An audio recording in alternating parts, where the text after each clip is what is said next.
اگر national conference مجبوری میں ہو کے سرکار چلانے کے لیے چیزیں ٹھیک کرنے کے لیے بہت زیادہ ایشوز عمر صاحب اس پر خاموشی کرتے ہیں، لیکن اس خاموشی کی قیمت بہت مہنگی ہے جموں کشمیر کے عوام کی. لیکن شیخ صاحب کو دینے کے لیے ہندوستان کو ایک ملک تھا، آج ہم اس کو میونسپلٹی میں ہم نے ٹرن ڈاؤن کیا ہے. آتنکواد، ٹیررزم، سیپریٹزم، UAPA لگا کے امن اچیو کرنا. Kashmir is peaceful but Kashmir is are peaceless. And the reason is because you're using gun, UAPA, jail to achieve the means of peace in Jammu and Kashmir. کیونکہ this is about the thanks of governor's address. اور یہ جو motion جس کا paper میرے ہاتھ میں ہے, this document is a reflection of vision of our government اور ہماری کیبنٹ کا ویٹڈ ڈاکیومنٹ ہے یہ. شکریہ کہنے کے لائق کافی بی جے پی کے لوگوں نے بہت تعریفیں بھی کی اس کی کہ this represents not only the vision of honourable chief minister but also the prime minister. اور جبکہ ساگر صاحب نے کافی ڈیٹیل میں بات کی, یہ ہاؤس طویل مدت کے بعد لگا, 5-6 سال کا گیپ ہے, خاموشی, سفوکیشن, اور اتنی سفوکیشن کہ بی جے پی کے لوگ ہم سے زیادہ چلا پڑتے ہیں. تو اس سے احساس ہوتا ہے کہ کہیں نہ کہیں جموں کشمیر میں عوام کو کتنی زیادہ ضرورت حکومت کی تھی.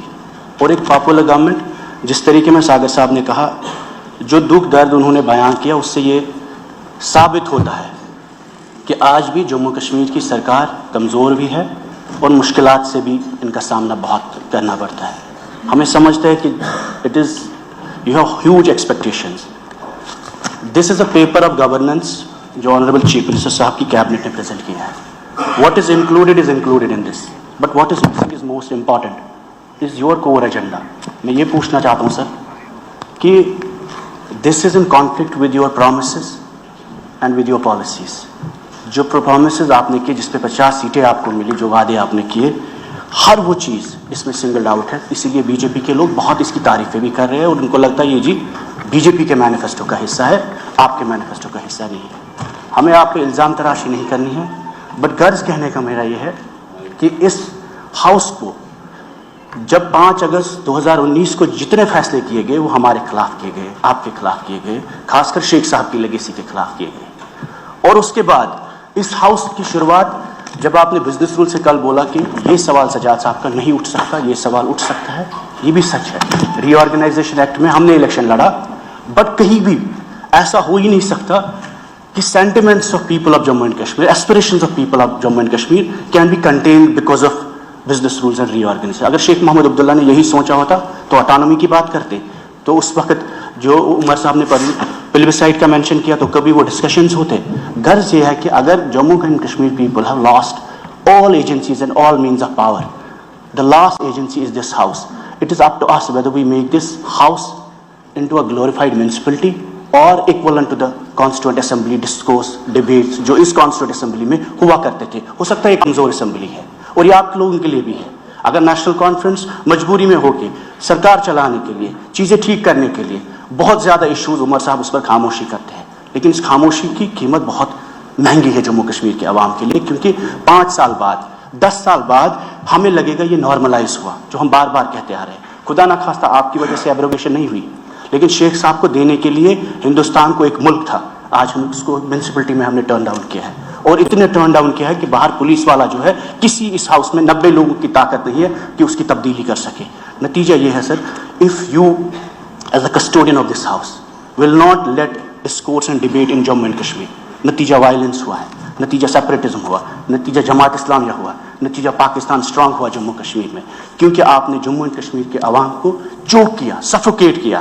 آج بھی مکان لوگوں کے اٹیچ ہو رہے ہیں, آج بھی نوجوان 5000 جیلوں میں ہیں, آج بھی اس وقت پاسپورٹ, ویزا, حج, عمرہ جانے کے لیے ہمیں اجازت نہیں ہے. میں MLA ہوں, میرے خلاف 2 UAPA کے کیس ہیں, 8 تاریخیں مجھے ہر مہینے میں لگتی ہے, اور آپ اندازہ نہیں لگ سکتے 50 ڈگری گرمی میں تہاڑ کے جیلوں میں, جودھ پور کے جیلوں میں ہمارے نوجوان, ان کے ماں باپ رہتے ہیں, روتے رہتے ہیں, ان کے گھر میں وکیل کے دینے کے لیے پیسہ نہیں ہوتا, اور وہ لوگ آپ کے خلاف نہیں ہیں. جن قربانیوں کی ذکر یہاں ساگر صاحب نے کیا, سیف اللہ صاحب نے کیا, 10,000 کشمیری مسلمانوں نے جنہوں نے قربانیاں دی, گولیاں دی آپ کے جھنڈے کے لیے, آپ کے آئین کے لیے, ہمارے جھنڈے کے لیے, اس ملک کے لیے, اس جمہوریت کے لیے جس کا آج آپ فائدہ اٹھا رہے ہیں. یہ جو ہماری بہن یہاں پہ شگن پریہار صاحب ہے, ان کے والد نے قربانی دی, ہم ان کا مذاق نہیں بناتے, لیکن میں آپ کو یہ بول رہا ہوں, to put the history right in the context, sir.